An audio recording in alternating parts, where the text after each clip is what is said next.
Good evening, everybody, and welcome to this evening's panel discussion on raising physically, emotionally, and spiritually healthy children in 2018. Thank you, first of all, for coming out this evening on behalf of this wonderful Tzedakah. We have with us tonight three wonderful panelists. First and foremost, Dr. Chinuch, who really needs no introduction. I looked for his bio. It said something about that he's a pediatrician and his medical career. I thought that calling Dr. Chinuch, saying Dr. Chinuch, he's a doctor, is like saying Bill Gates is a computer programmer. He is part of the community, both in chesed and his medical knowledge, and obviously has done so much to help so many in the community through this wonderful tzedakah. Also with us is Rabbi Mordechai Kamenetsky Shlita, the Rosh Shiva of Atrisk Chaim. He's a renowned author, lecturer. He is familiar with panels as he is on the very popular Chinuch Roundtable in the Yosei Neman Weekly. He also recently published the Minchas Mordechai in Lashon Kiddush, which is on the Parshat HaShavua. Also, we are honored to have with us this evening Rabbi Mordechai Weinberger, who is the LCSW, licensed clinical social worker, not affiliated with Lakewood Community Safety Watch, which is always confusing in this town. He is the director of a private practice clinic, which sees over 200 clients a week. He has also authored two best-selling books, one called Alive and the other called Mastering Relationships. And he has 4 weekly call-in programs. 2 of those programs are here on Lakewood's own Radio Kol Barama. So we look forward to hearing the wisdom and insight from our panelists this evening. We have a couple questions that were sent in, some that have been bothering me personally for a long time, some about my own kids. I figured this is an opportunity to get those out there. We'll start with one, Mordechai Weinberger. A lot of people ask this question.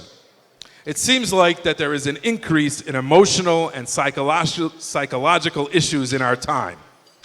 Is there really an increase? Are we just more aware of it, and therefore it's more out in the open?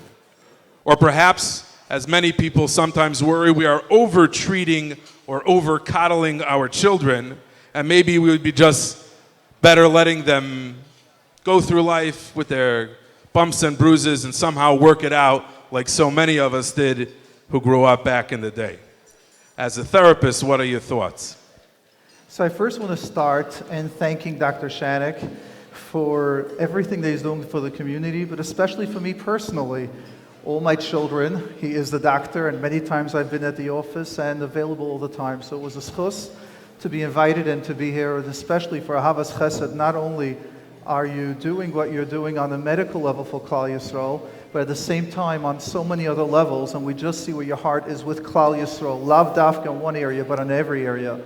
And at the same time to be here with Rabbi Kamenetsky, Rosh Shiva, it's an unbelievable schus. So this panel is really a schus for me to be here.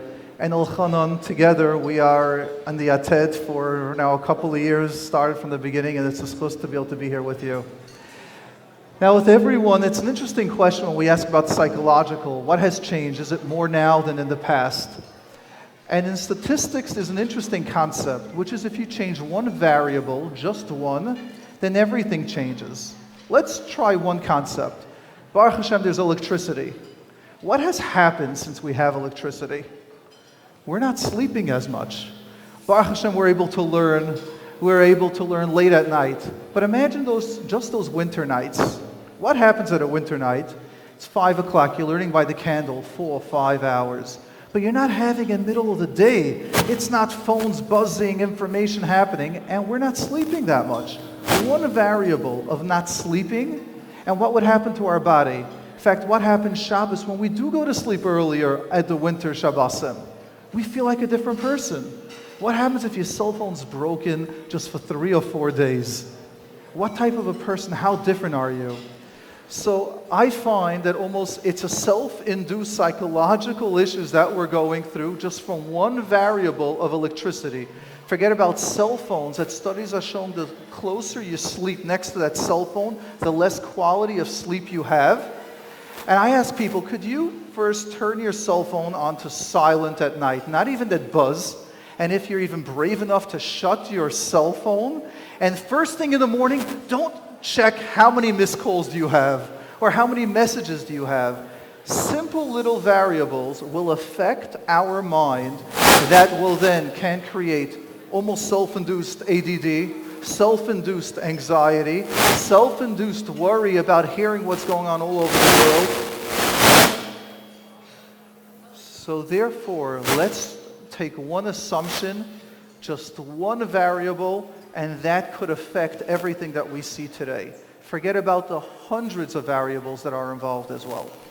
So things are changing, and you would say that there is more, there are more diagnoses, there are more mental health issues because of so many changes that have happened in the environment, particularly related to technology.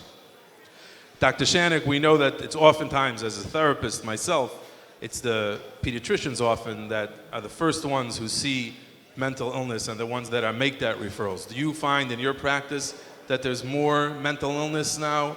I think in the last few years there has been more mental illness. There's more pressure. Children are not eating healthy diets. They're not getting enough sleep. They seem to go to bed much too late. They seem to go by on very little sleep and poor eating habits. It just makes things more difficult. They're stressed. The parents are stressed. There's so much technology and cell phones and iPads and everything else. It's interfering with the whole routine on a daily basis. So the children have so much to go through between depression in school, depression at home, the lack of sleep, poor eating habits. They're really at a disadvantage. And would you say that in your practice, do you find there's often out there this idea that kids are over-medicated, particularly when it comes to ADHD medications and things like that? Do you find that? Do you think that children are maybe getting psychiatric drugs that they don't necessarily need? I think if they go to the therapist, I don't think they're really over-medicated. You know, some parents even resist the medication to the point where a child needs some type of medication, needs to go for counseling. It's like a stigma. They don't want to go to a therapist. They don't want a label of going to a therapist. They won't want it to affect future tzedakah. So they're afraid to go to a therapist. They don't want to start medication. They're afraid they'll be labeled as a person who needs medication. So they're resistant. The child gets worse. So I think there's more resistance than not to follow through on our advice. They don't want to take the medication. They don't want to go to a therapist. They don't want to have a label of going to a therapist. They don't want anyone to know. Would it be safer then to say that it's more likely that there are more people who need treatment that aren't getting it than the other problem, that there's too many people that are getting medication or treatment that don't really need it? I think that not enough people getting it that really need it. Okay. And it's hard to convince the parents to take the children and teenagers, and the teenagers don't want to go anyway. Part of the problem is just convincing them to see a specialist. They refuse to go. And Rabbi Kamenetsky, you're you're the Rosh Hashiva of what age? From first through eighth, but I was Menal of a Mesivta also. So when you see children, elementary school children, Bochum nowadays, do you see that there's more? First of all, I also have to say thank you to Dr. Chinuch. So I just have to start my remarks. He's not only my children's doctor, but my grandchildren's doctor, but I paid back a little bit because I had his grandson in the yeshiva. So I was zeicher to that as well. Yeshikayach for all the chesed, Yeshikayach for the beautiful turnout, Yeshikayach for the beautiful chesed and tzedakah, both baruchnias, spiritually, emotionally, and psychologically. So Yeshikayach for all those. Dr. Weinberg was talking probably technology. So I think that these computers were like the 1980s. Okay, so, you know, the question was when we were kids. Well, we weren't kids in 1979, Dr. Chinuch. So let's talk basically when we were growing up, we're talking the 1960s, 70s. So our parents were Holocaust survivors. I don't think people really were talking about children's psychological issues when they came from homes of Holocaust survivors. The parents were traumatized, and whatever the kids did was accepted because, Lamaisa, their parents were Holocaust survivors. Then you went to a second kufa, where basically there was a level of tranquility, and there was a very big calmness in the town, and therefore, I would say in the 70s and the 80s, I think it was calm. Then came the 1980s, and you had a couple of things. You have technology, and you have one more factor that we're all forgetting about, I think. It's called anxiety. I don't think in anybody's lifetime 2 towers collapse, terrorist bombs go up, that every single day, every single child hears about every single tragedy in life.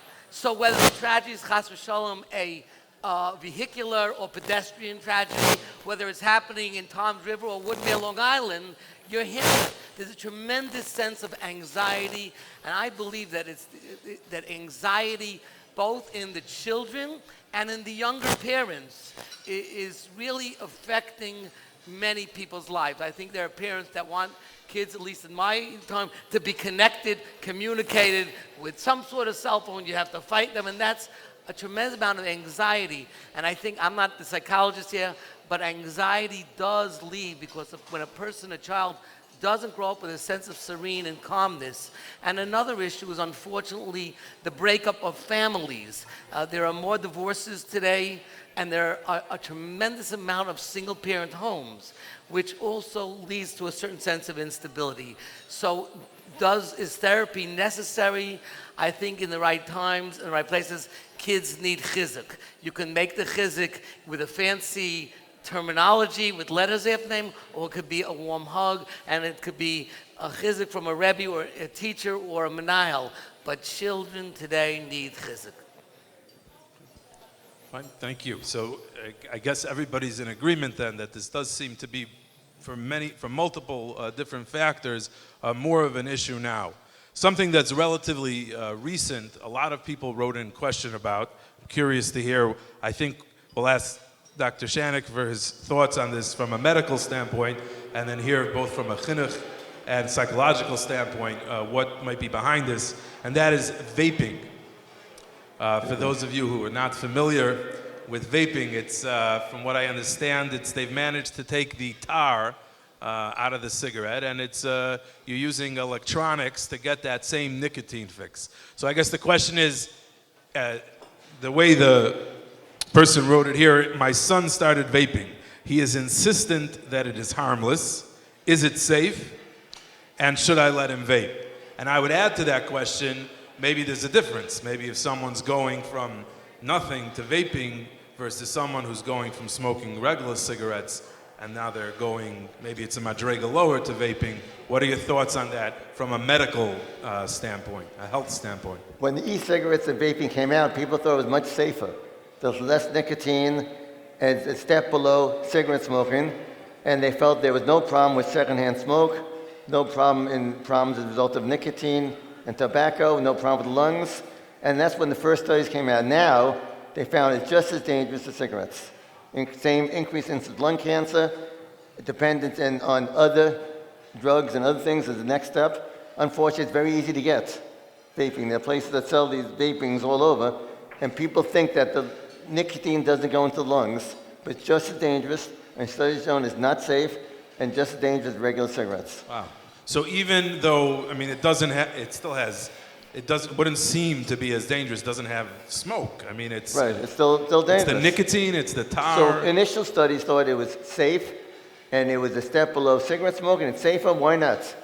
As an intermediate step. But now they found it's just as dangerous. The secondhand smoke is just as dangerous. The nicotine, the problems with the chronic lung disease is just as dangerous. Increased incidence of lung cancer is very similar to cigarettes. So there's no medical advantage. The youth or the adults who vape think it's safer, but they're wrong.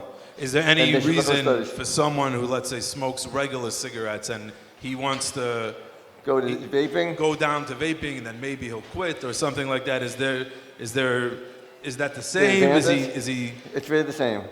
When it first came out, they thought it was better to vape than smoke. They found it's equally bad habit.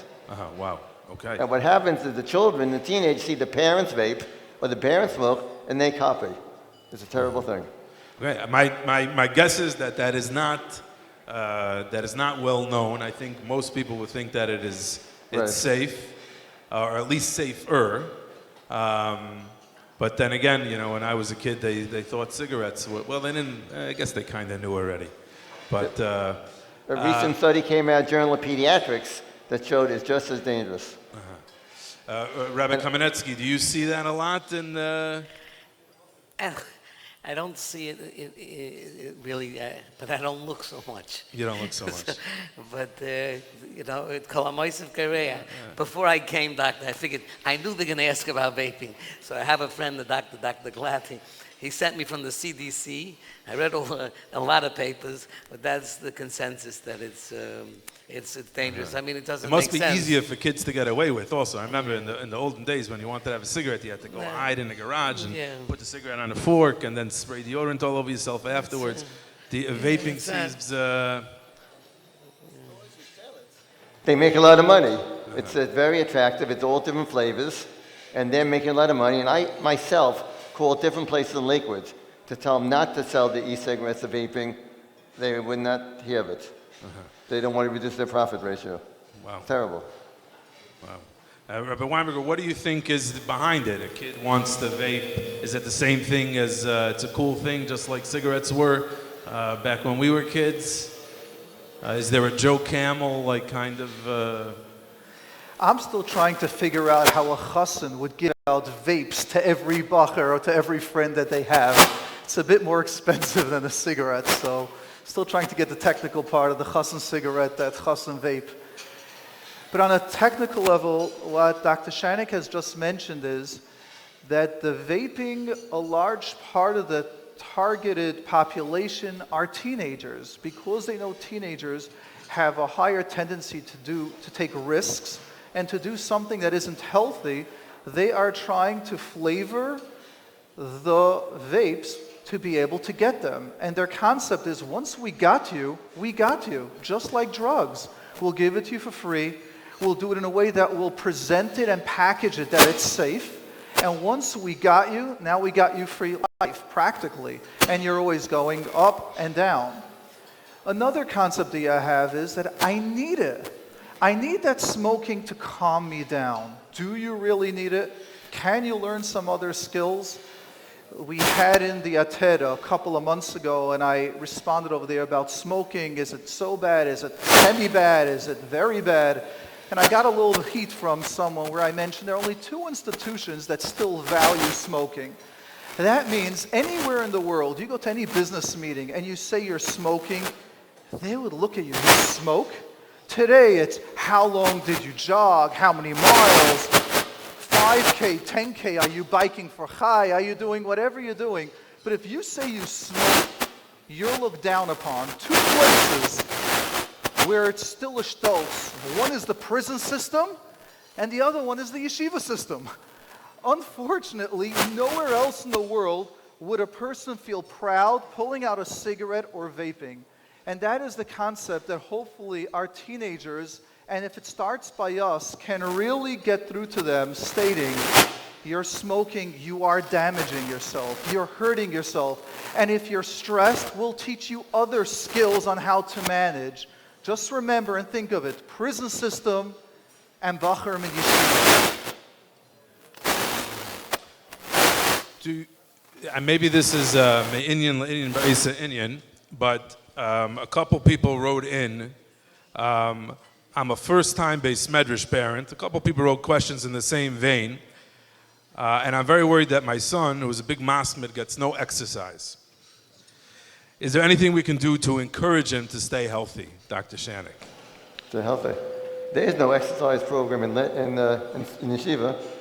You know, we encourage them to exercise, even just walking fast and jump rope. I encourage all teenagers to do at least half an hour of exercise every day. It's important to learn and daven and go to sleep on time, but exercise is so important. And obesity is a very common problem in teenagers, young adults, and in all population groups. How unhealthy is it? Let's say what would the medical literature say? Someone is About a teenager doesn't really get any exercise. You know, maybe bein his manim, he plays basketball. twice. Well, they have a sedentary life. They increase the calorie intake. They don't burn up the calories. It can lead to high blood pressure, diabetes. And do you see that in your practice now, an increase in that in obesity? It's become a big... Obesity for sure. High blood pressure for sure. Diabetes won't see so much in the pediatric age group, but as they get older, there's more diabetes, high blood pressure, obesity. And do you see the health defects, like there's something that's going to come later, or you even see it starting in childhood and in teenage years? You really have to start early. Start in the teenage years. Everyone's starting at 12. Most children are very active, but in the teenage years, they sit and they learn to understand and learn, but they don't do enough exercise. Mm-hmm. And Rabbi Kamenetsky, so what would you say? Would you... You're asking a Kamenetsky. Uh-huh. You know, my uncle, Reb Shmuel, who walks Kenai Nahara, my Zayda is known that he swam. So the real Yesod Hadavar is that the parents definitely should tell the children to do some exercise, whether it's walking, whether it's playing, and the Rosh Yeshivas should encourage it. I think if the Rosh Yeshivas understand that a boy needs fresh air and he needs to walk from place to place. Many of the yeshivas have the dormitories far, at least I know Long Beach had it far apart. Kids walked a mile or two a day, back and forth. And that's sufficient, meaning a walk. No one has to go lift weights every day. I'm not Jack LaLanne. I don't know what to tell you exact, but it's definitely it's a healthy thing to take a brisk walk. You don't have to go like this. You can walk with your legs too. Right. But so just walking maybe then would be something that's probably not too controversial. But the question that you had is, how do I encourage myself? You play the Keep It Off Aim card. That's not a bad card. You say that this is what I'd like, and this is, and I don't believe her. She said, no, don't walk. Right. Just a leisurely stroll. Yeah. Rapid walking with you out of breath. They'd like to walk briskly. Briskly, yes. Right. For sure. What do you think? Is that something that parents are worried about? Something that are there tools they could use to convince, other than to keep it up? Maybe some reverse psychology. We first need to know that there is a concept of exercise that many of the medications that they give today are trying to get certain hormones in the brain to get activated, which are naturally activated through exercise. And unfortunately, when someone, a teenager or an adult needs to start getting on the medication, all of a sudden, we find time saying, okay, I'll exercise twice a week. Can I not get on medication? Is there a way that we can avoid medication that way? Unfortunately, what type of medication are you referring to? Let's say SSRIs. I don't want to go into any details because we really need a psychiatrist to go into that. But the basic concept is that exercising will trigger certain hormones in the brain, which will then affect or give us a calming effect. So as we know, after we exercise, we feel better. We feel calmer. And what we don't realize is that it's actually a physical part of our brain that gets stimulated, that starts creating a certain hormone, and many, many studies and research is trying to copy those hormones and how do we get them. So can we realize that simple exercise does that? And it has to be a little bit more than simple, which means generally you'd need to sweat. You'd need to start getting your system going. So is exercise important? Definitely. I'm still trying to figure out if when Bachram go to Eretz Yisrael, if they're so much happier, is it because they're walking 45 minutes for the closest meal that was called a simple Suda, or is it because they're free? But whatever it is, we definitely see that when people are exercising, they're challenging themselves, we can see a big shift. How to get it in the yeshiva system is important, but at the same time we have a delicate balance that when you start introducing exercise, we start focusing on that, and then we take off our focus from learning and from Torah. And that's the balance that our Gedolim are dealing with today, as exercise is necessary, as Gedolim are seeing, Rosh Yeshivas are seeing that certain Talmidim need it, and it could be great Talmidim that need it, because that's what we need, as well as we need sleep. This balance is something that the Gedolim are recognizing and are addressing. We'll see the watered down effect where we see every day in a couple of years.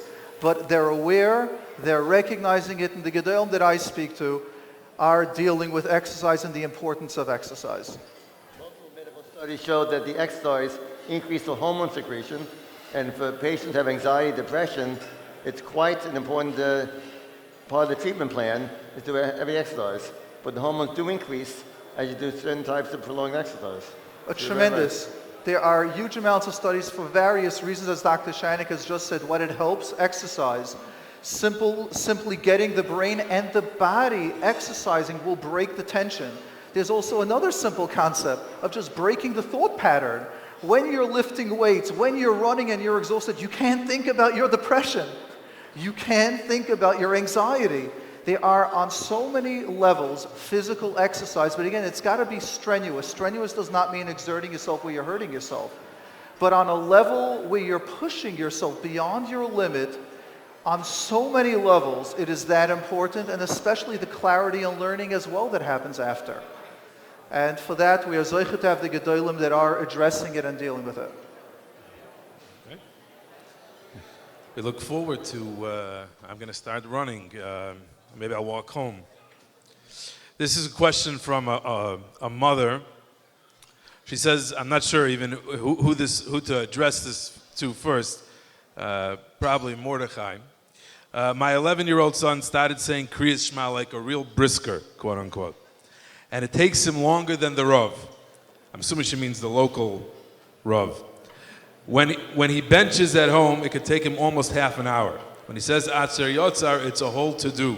Is this normal? Should I call a therapist, or should I be excited that he's going to be the next Gadol Hador? So let me share with you my answer that we do both on the radio programs and in private practice.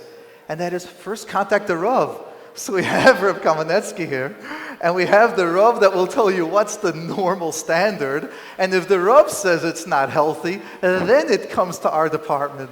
So I would shift it to the Rav first. So, next Gadol Hador? The question is that normal?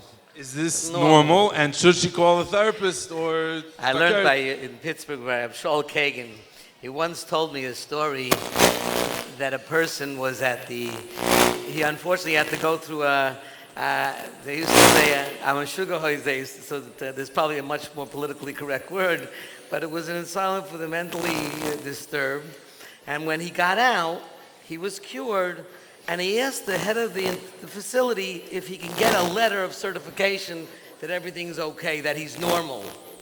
So the guy writes him a letter, and then he goes for a job interview. And he was a brilliant mathematician, so he aced the interview, and the fellow was asking him a lot of questions.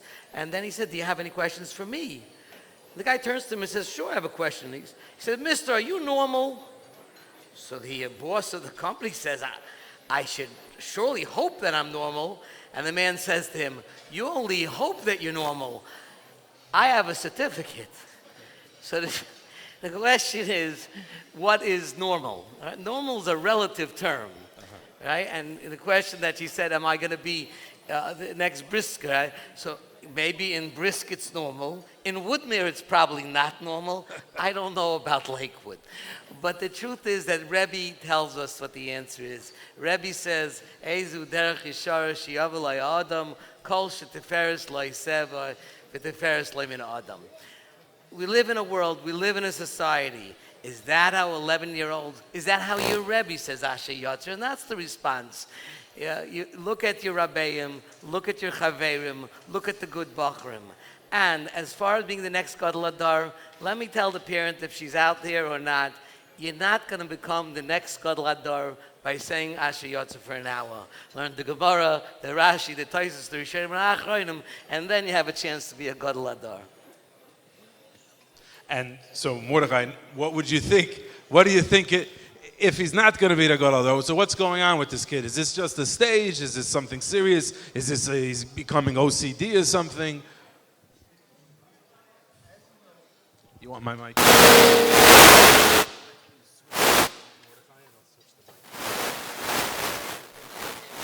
give him the mic. So, Wanted to sit next to Mordechai.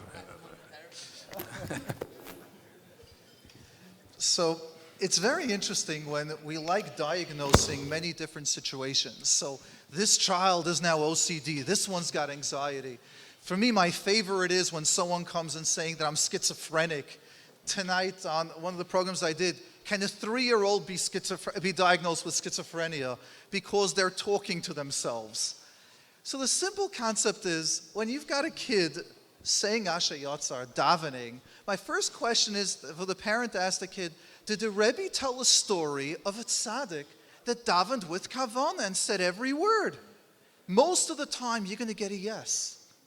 And then what you do is, instead of telling anything to your children, because many times, hey, you don't know, just speak to the Rebbe and tell the Rebbe, could you now give another story?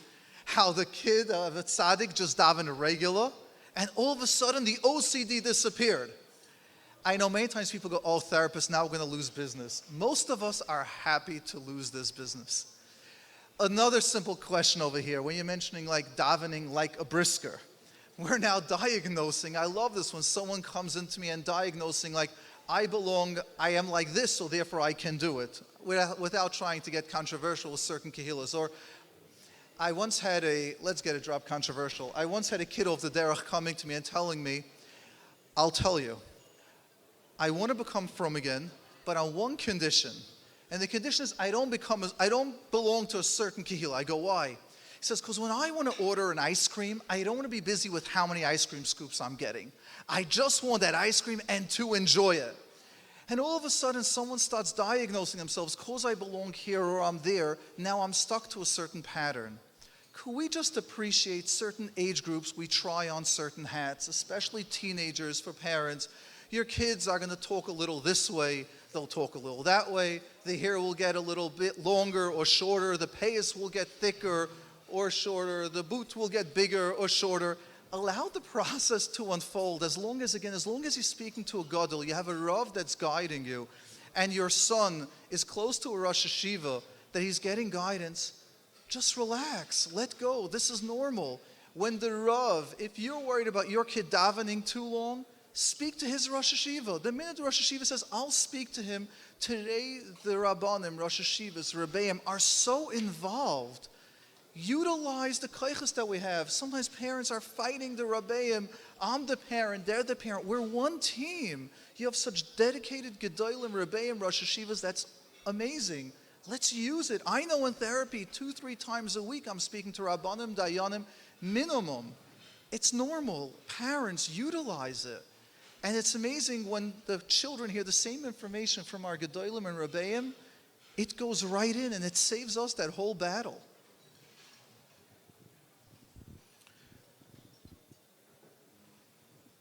Dr. Shanik, a parent wrote in, we have heard discrepant views on the issue of Lyme disease and its treatment. Can Lyme disease, I think maybe what they're referring to is chronic Lyme disease, affect emotions, and how should this be dealt with? Well, Lyme disease, when it affects the CNS system, the central nervous system, can cause behavior problems and neurological problems. That's a much more advanced type of Lyme disease. But the typical Lyme disease that we see, which is 99%, is easy to treat with medication. Unfortunately, there are lots of quacks, and people don't do much about Lyme disease. We have patients who go elsewhere and on antibiotics for 6 months or years at a time, which makes no sense. But as far as Lyme disease, according to CDC Academy Atrisk, it's usually treated with antibiotics anywhere from 2 to 4 weeks. And the chronic Lyme disease in children, we hardly ever see. People are more aware of it. And CNS Lyme disease, or Lyme disease of the central nervous system, which can result in major behavioral problems or seizures, or sometimes something called Bell's palsy with paralysis of the eyes, is extremely rare. So that's something that we see often. You see people who are taking antibiotics for months and months and months, and most of them are going to non-reputable infectious disease specialists. So there is such a thing as Lyme disease, and it can affect behaviors and the central nervous system, but in usually a very small percentage. Very small percentage. Yes. For a long period of time. Correct. And those people have to see a neurologist and need further major testing. But that's way less than 1% of all Lyme diseases. Way less than 1% of all Lyme diseases would even get to that point where they would need to see a neurologist. Right. And maybe years ago it was more common when people didn't know much about Lyme disease, but now most physicians have a high index of suspicion. And if you go into a reputable physician, people blame Lyme disease for everything. Behavior problems, problems with school performance, emotional problems. It's nice to say Lyme disease is the cause of all that, but most of the time it has nothing to do with it. And so when you have someone that would come to you, they had Lyme disease, they were diagnosed 9 months ago, they got, I guess, what did they do, broad spectrum antibiotics, and they still have all these anxieties and behaviors, they're not acting normal, they look like they're having a breakdown. Is that Lyme disease or something else probably? Probably some other major thing in addition to Lyme disease that they have. It's probably some personality disorder, and that's where the psychologists and psychiatrists come in. So that's the type of person you would generally refer for psychiatry, psychology. Of course. But that's very, very rare. And while we're on the subject of controversial illnesses, could you tell us a little bit about pandas? I knew you would ask me about that. Panda syndrome is also a neuropsychiatric disorder where sometimes a patient has that strep and it's reactivated in the form of acute onset of tic disorder and OCD symptoms. And the NIH has strict guidelines of what panda syndrome is, and there are some people who blame everything for panda syndrome. Any child who comes with a behavior disorder wants to blame panda syndrome. Much easier to say panda syndrome is a cause of behavior disorder or anxiety, depression, and treat with antibiotics. This way they don't have to go for therapy, and they think it's going to help, when in fact they need therapy, and it really is not panda syndrome. So it's acute onset mainly of a tic disorder or OCD symptoms with the elevated something called ASO anti-DNase in the bloodstream. There is such a thing, though. It's such a thing, but maybe 1% of people who think they have it actually have it. Right. But someone told me the CDC has, or NIH has, more diagnosed cases of pandas in Lakewood and Brooklyn than across the United States. I guess it depends who the doctor is and whether they're misdiagnosing it. I'm not sure if, Rabbi Kamenetsky, what your thoughts on this matter, what might be even, or Mordechai, if you treat it, something you treat at all or have come across within your practice. Clearly, the amount of parents that come in, and when you have a school of close to 700 children, you have seen a tremendous increase in parents worrying about this. Obviously, Rabbeim and Menalim are not therapists, not psychoanalysts, and not psychiatrists, but it is important that the yeshivas should try to encourage parents to go to good pediatricians and good therapists and help them along the path. I don't think it's the role of a Rebbe at all to go ahead and machavek the fear that a parent has. But I imagine that one part of what Dr. Shanik mentioned, that there certainly is a tendency when there are behavioral or emotional problems to want it to be a medical, neurological issue rather than a psychological, psychiatric one. So I'm sure you've had situations where you have a kid who's acting out in school, but the parent might insist that it's medically related. How would you deal with a parent like that? So the truth is that if somebody says it's a medical issue, then you'd say, then fine, go to the doctor, go to the physician, and allow us to consult with him. And if they'll find the doctor who will back him up usually if you look hard enough. Usually direct them to the ones that are well known in the community, and not like to quote Dr. Shanik, not the quacks. So, and then if it's an acceptable doctor to the yeshiva, then you go on. Obviously, you're going to find an opinion everywhere. You're going to find, I don't want to get into the vaccination issues, but you're going to find that as well. So that's next. No. You're going to find opinions and everything. So. And do you find that resistance as well in your practice? Someone will come to you and they were sent, let's say, by the school for behavioral, emotional problems, and they want it to be, that parents would prefer that it be something medical? I definitely find that as a therapist, I find myself many times stuck between the two schools of thought, which means, as Dr. Shanik said, it is a very small percentage where the Lyme and the pandas affects emotionally. And when it is treated, many times you'll need some psychological help, which the parents are really not wanting to hear. and many times it's family structures or family issues that need to be addressed, and they just want it's Lyme or it's pandas or it's something else, and needing to face the issue is very difficult. So many times they want to go through the path of vitamins, which is fantastic and wonderful. I've had a supervisor of over 18 years trauma. She's one of the top instructors in trauma therapy, and she has shared how her child had a severe adult, a 26-year-old, literally turned psychotic, which it's just enough to get to that stage, and they found out that it is Lyme's disease. But at the same time, it was still treated with psychotropic medication as well. In other words, they went to a psychiatrist, they got the medication for that, they were taking the antibiotics that was necessary, and they also chose to do the natural path with vitamins. But all three steps were taken with the doctor and with the psychiatrist working in conjunction. The danger that I see is when someone doesn't like to work with the medical field and work with the doctors, that's when it gets controversial. And unfortunately, there are stories that I'm aware of where Dr. Shinuch's office or other local doctors have gotten very serious calls of people acting manic, bipolar, schizophrenic. And that is a time where you need to address it on a bit of a stronger level than we would like to. And it's very sad when people, Baruch Hashem, the stigma has broken in therapy, that people are coming now at the middle stages of an issue, not yet at the beginning stages. But 10 years ago, people used to come to us with severe issues, and then the therapy would be years, or almost every person had to be medicated. Baruch Hashem, we're catching things earlier, that we're able to use therapy, and we're able to use a lot of other methods. But again, Dr. Shinuch gets a huge amount of people that all we want to hear is, it's a pandas or Lyme, just give us a little, if it's pandas, a little some medication. And from my experience, again, working with Dr. Shinuch's office and with others, you can see pretty quick changes once you're on the medication. When it's psychological, familiar issues, it's not changing with the medication. And those are one of the signs that it's not biological. You're 100% correct. Yeah, I agree with you. Yeah. Now that's a haskama.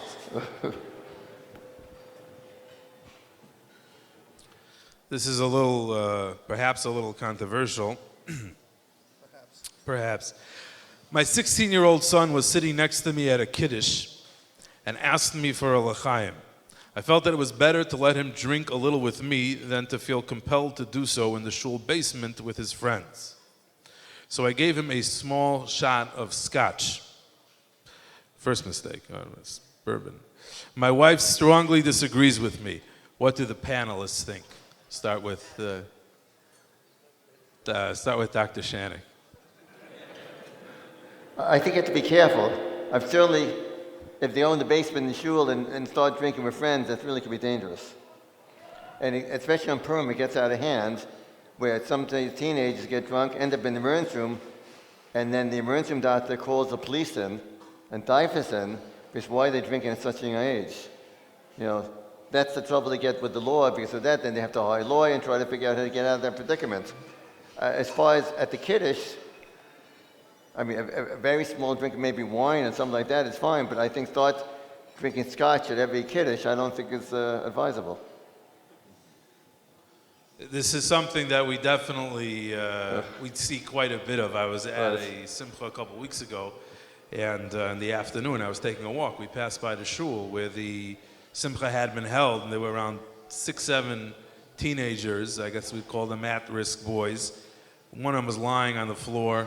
They had been sneaking into the shul basement, taking all the leftover whiskey from the thing. 5 of them, maybe 13, 14 years old, completely wrecked on a Shabbos, regular Shabbos afternoon. Are you seeing this a lot? And how early? Elementary school?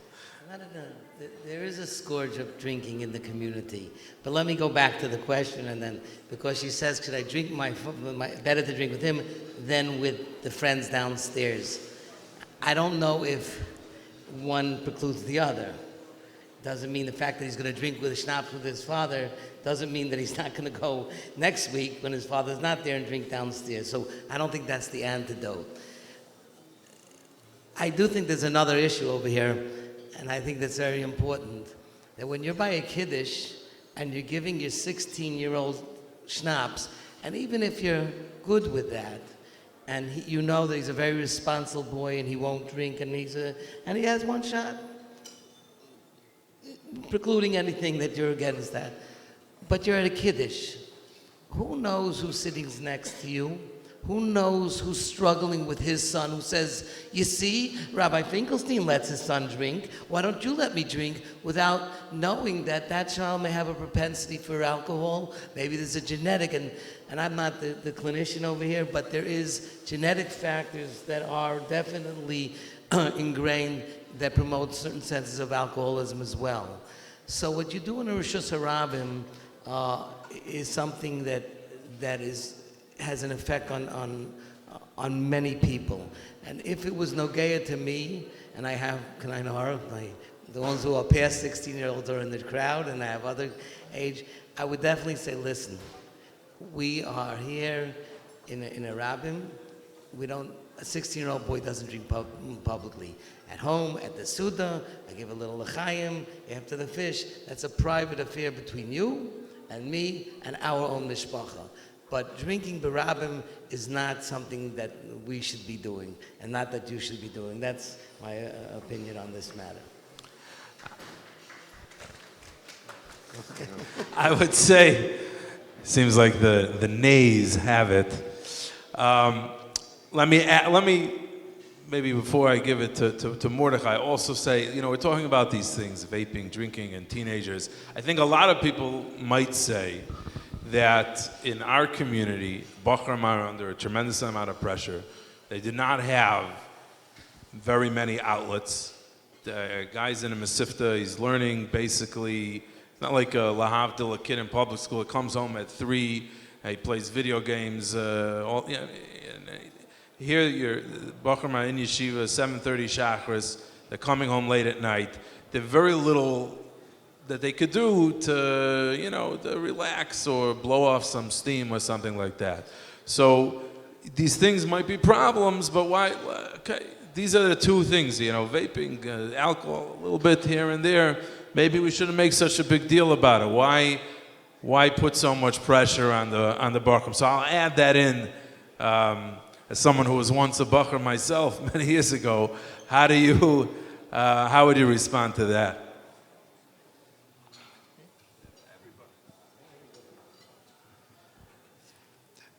Oh, wow. Okay. The concept with drinking alcohol, I have a whole different take on it, just from being the therapist side and from what I see behind my desk. So I'll share it with you through my lens. And that is that, similar to vaping, a lot of the Bachram that are drinking and getting drunk, what I'm hearing is, it's not because it's a l'chaim. What I'm hearing is, it's because they can't handle pressure. It's because they want the high, and their happiness is when they're drinking, and now they don't feel limited. Now they feel free. That's the danger that we are seeing in Lahavdil Kiddush clubs. It's, I can only be social, I only have friends if I'm drinking. And the danger is that recreational drink, as we call it many times in the psychological world, like a gateway drug, that's the danger. The only way I can get over this difficulty is if I drink. Now, to get more controversial, and a large part that has to do with the kids drinking very much has to do with the parents. What do you do? Are you drinking? Do you drink? When your friends get together, how much do you drink? How important is the drink? Now, yes, we have a l'chaim, you can even have a second l'chaim, you can have a third l'chaim, but is that l'chaim your life? Is this when you're happy and you see yourself as a different person? That will have an effect on your children, and especially on the teenagers. Now, the famous old study that's done years and years after years, every time on different levels, what helps children be successful? What helps teenagers go through success? The famous study was done in the 1960s where they had teenagers in 12th grade, really 11th grade, telling them, if you go to one more year of high school, your increase in pay will be $4 more, just graduating high school, versus if you're in 11th grade. And they asked the students, why did you drop out of 9th, 10th, or 11th versus staying? And you know what was the number one reason? Number one reason is our parents told us we got to study and we got to stay. The power of parents being involved with your children, telling them, unfortunately, I would say almost every bacher, if not Purim or one other time, got a little bit, and how did you address it? If you had that conversation saying, this is not acceptable, you're going to stay 11th grade in school, not because you'll make more money, even though those teenagers in the 1960s knew they would make more money if they stay one more year. But the parents weren't on top of them. The parents didn't care. NYU has just spent millions of dollars to advertise this year on 880 News. Do you want to hear a Kiddush Noira? Kiddush Noira is as follows. Parents, have one meal a week with your children will lower their level of doing, we're not going to say what it is. This is their advertising, spending millions of dollars. We have a Shabbos Suda. We have parents, mothers that are working, but they're home with the children. Us, the parents, are the secret. So if the kids are drinking more, less, I think our koyach is more when they drink, how are we going to teach them? It's more in us, the parents, in our modeling. I want to address the question that Elchanan said. The kids need an outlet, therefore, let them smoke. Not therefore, I mean, So the answer I'm not is, advocating there for has that. to I'm be- just saying that I think I think we sometimes look at that and say, like, hey, like, you know, Everybody I'll tell has- you, when I was a buck, I got So in a lot then- of trouble for smoking, right? Right. So it's like, you know, but I was, other than that, First I of was all, good. there are things that kids will do, but they understand that their parents are against it, and they're doing something that's not acceptable in the long term. So therefore, by being a parent and by telling your children, this is what our value system is, this is what we believe, this is what we're for, this is what we're against. Yes, they may make a bad choice, but they know this is something that's not within line, and I'll do it once, I won't do it again. You won't come to the level of nasa like keheter. You have to try to stop the level of nasa like keheter. And as Rabbi Yankov used to say, my Zayda Zechron Levrach used to say, and the third time is already a mitzvah. And what is so important with kids, whether it's a kamat, all children will take that first cigarette. And they'll take that drink. And the question really is, are they able to say, this is it? I did it, I was Yoitza. And my outlet, I'll go away for Bein Hazman. I'll play another half hour of basketball. There are other outlets. B'nai Torah lived with pressures throughout all the years. Whether it was the pressures of Russians or Nazis invading, whether it was the pressure of being drafted into the Vietnam War, whether it was the pressure of just the turmoil in the streets, whether it's the pressure of terrorism, whether it being pressure wherever it is. Pressure of getting an outlet for being the best in this year shouldn't lead to dvarim that are not healthy and not acceptable by parents and by the community. We're winning him over slowly. Something maybe a little more light. My 13-year-old son loves to play basketball at night in our driveway. He is a healthy kid. I am pleased that he has a healthy outlet after a long day in yeshiva, but he insists on only playing in his white shirt and dress pants so that he always dresses like a Ben Torah. This has obviously led to many torn pants and shirts stained beyond help. How does a Ben Torah dress, Rabbi Kamenetsky, when he plays basketball? I looked into the guide to B'nai Torah, and it didn't have a section on what to wear when playing basketball. I will tell you that there are very choshev Rosh Yeshivas in Eretz Yisrael, and in Canada and in America, who were in my bunk when we were 12, 13 years old, and they were excellent basketball players. I was too short, but they were excellent. I don't think they got dressed up, differently in white shirts and black pants to play basketball, but that was the 60s. Lamaisa today, kids like to wear white shirts, they want to dress like B'nai Torah, and they want to play ball.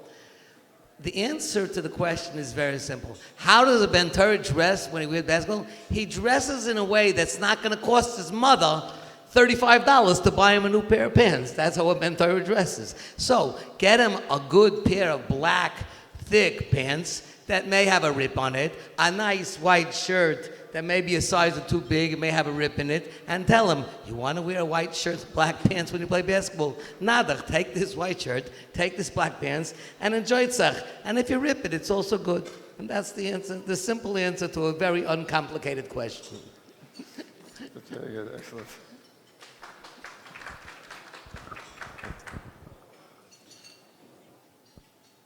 My son is in 12th grade.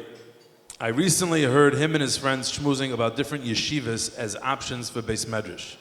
When one particular yeshiva came up, he remarked, quote, that Rosh Yeshiva is just a businessman, unquote. How do I foster greater kavod rabbonim in my son? I'll leave this to... All right. So first of all, talked about all types of Rosh Yeshiva. Rebbe was a very wealthy man. I'm not going to take out my little black book and list you Rosh Yeshivas that Baruch Hashem are very successful.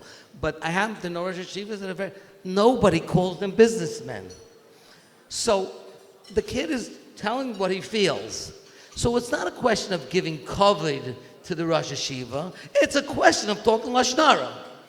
In other words, the boy who's going to call, what he's doing is disparaging a person who's parnas, who has a yeshiva, who does business on the side, and maybe he's not projecting himself as a Rosh Yeshiva, and maybe his business dealings are known. Ein chanami, but it's still Lashon Hara. They used to say, I think b'shem the Chavetz Chaim, that if you say that the Chazan can't learn and the Rav can't sing, that's Lashon Hara. But if you say that the Chazan can't sing and the Rav can't learn, that's Ritzicha. So I don't think it's a question, because that boy who says that Rosh Yeshiva X is a businessman may lie down on the tracks for his own Rosh Yeshiva and give kavod HaTorah tremendously. So I don't think the Nakuda is kavod HaTorah. The Nakuda is he's talking schlecht about people. And probably he says that cook is a gravy maker. And the shoemaker, he doesn't know. That's probably what it is. I don't think it's endemic to a Rosh Yeshiva. It's endemic to Lashon Hara. And there's an Issa Lashon Hara. So the child has to learn kavod HaTorah maybe, but he definitely has to learn the laws of Lashon Hara.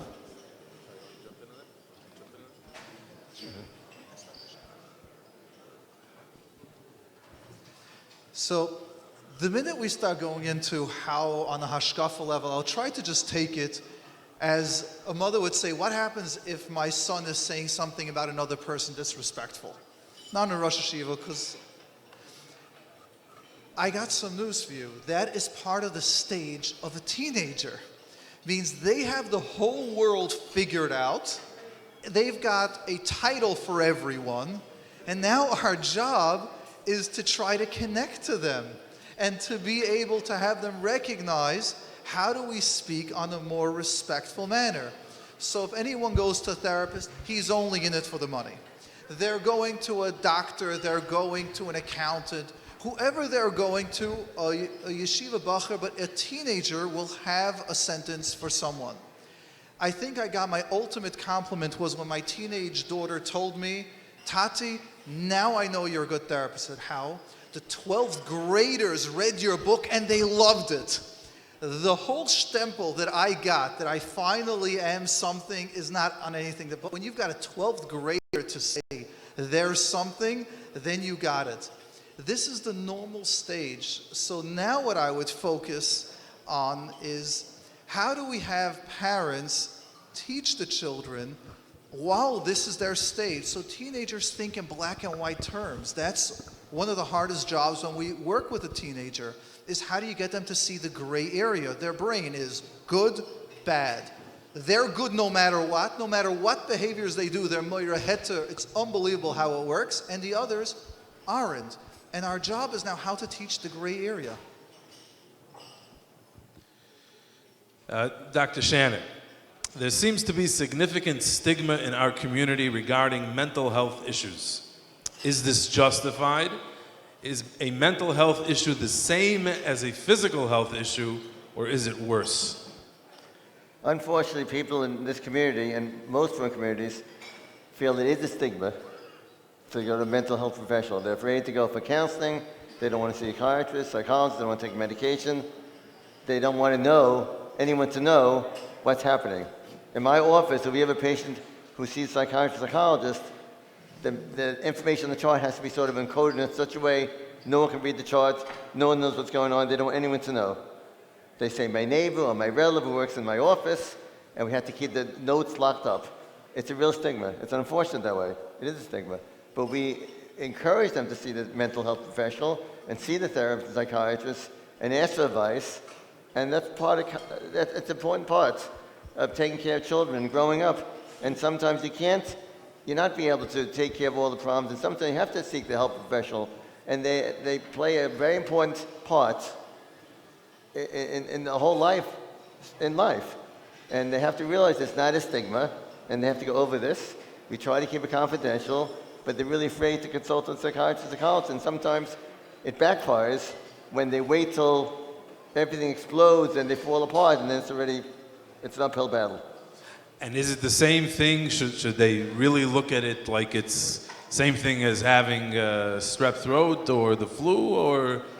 No, strep throat and flu, they don't mind. That's a normal thing. For a therapist, it's also common normal, but have the stigma attached to them. They want to keep it confidential. They're afraid it'll affect future tzedakah when they're older.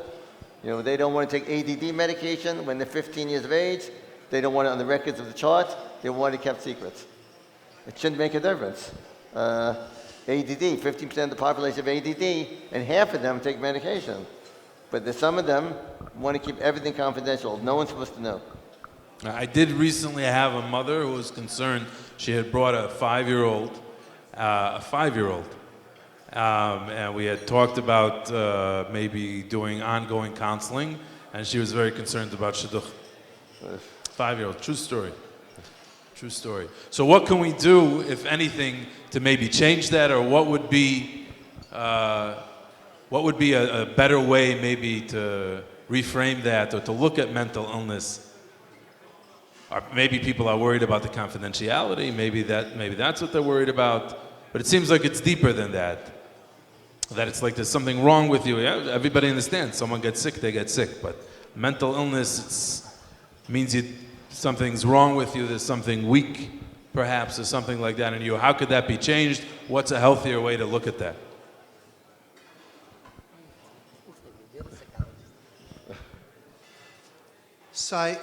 Sometimes, being that I am with Elchanan, together we write in the Yated, and different forms where we do public information, like as this, there is sometimes we get a backlash. I've gotten it many times. You're creating the diagnosis. Because you talk about anxiety, now people are having anxiety. I've gotten that a few times, but we still get that. On the other hand, the benefits outweigh the concerns. And I would like to share just this year alone 3 cases that I was involved in where I had the schus of working with the Rosh Hashiva's uncle, with Reb Shmuel Kamenetsky, that people got engaged, got married this year because of the awareness. Means either the chassan or the kala was on medication or was currently on medication when they got engaged, and when they were dating and they got to know each other, we got the call, I got the call as a therapist, I know the psychiatrist that was involved, and we had Reb Shmuel Kamenetsky, Gadol Adar, involved. And not only did they get engaged, they're married, and Baruch Hashem, extremely successful and happy.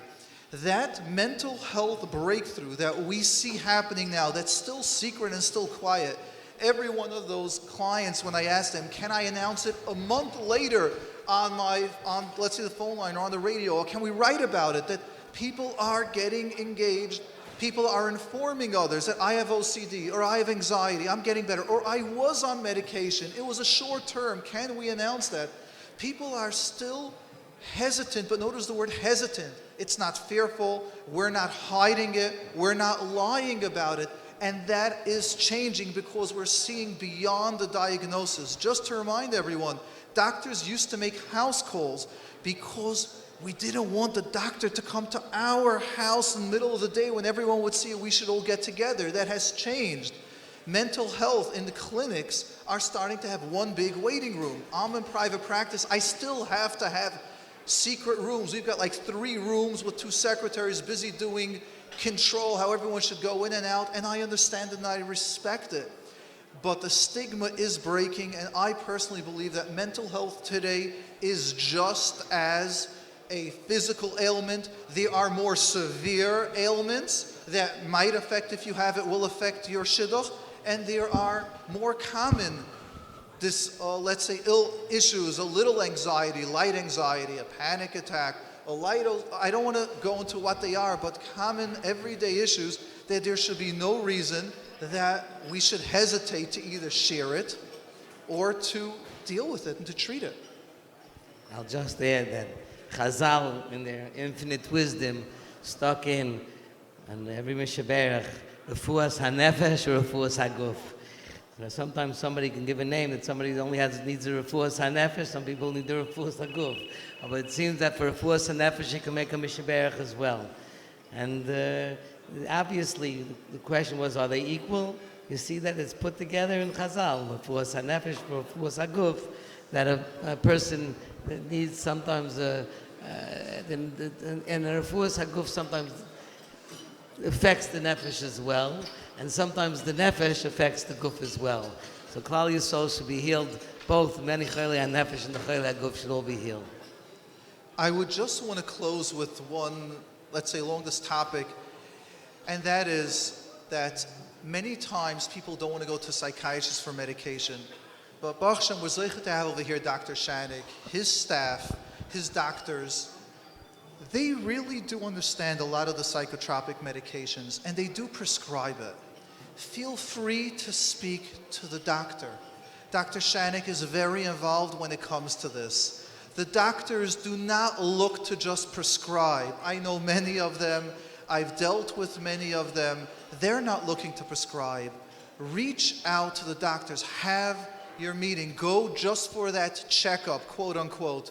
Speak to them. They will help you. And they're not just going to prescribe. And when they do prescribe, they will do it. When they feel it needs a little bit more help, they will send to psychiatrists. I am involved. I see that all the time. And we're zeichet to have Dr. Shanik here. He is not someone that just prescribes easily and says, take it.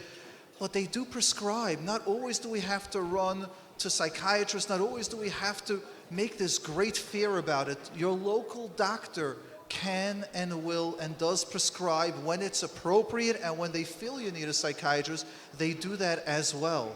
And I think we just got to appreciate and thank Dr. Shanik, his staff.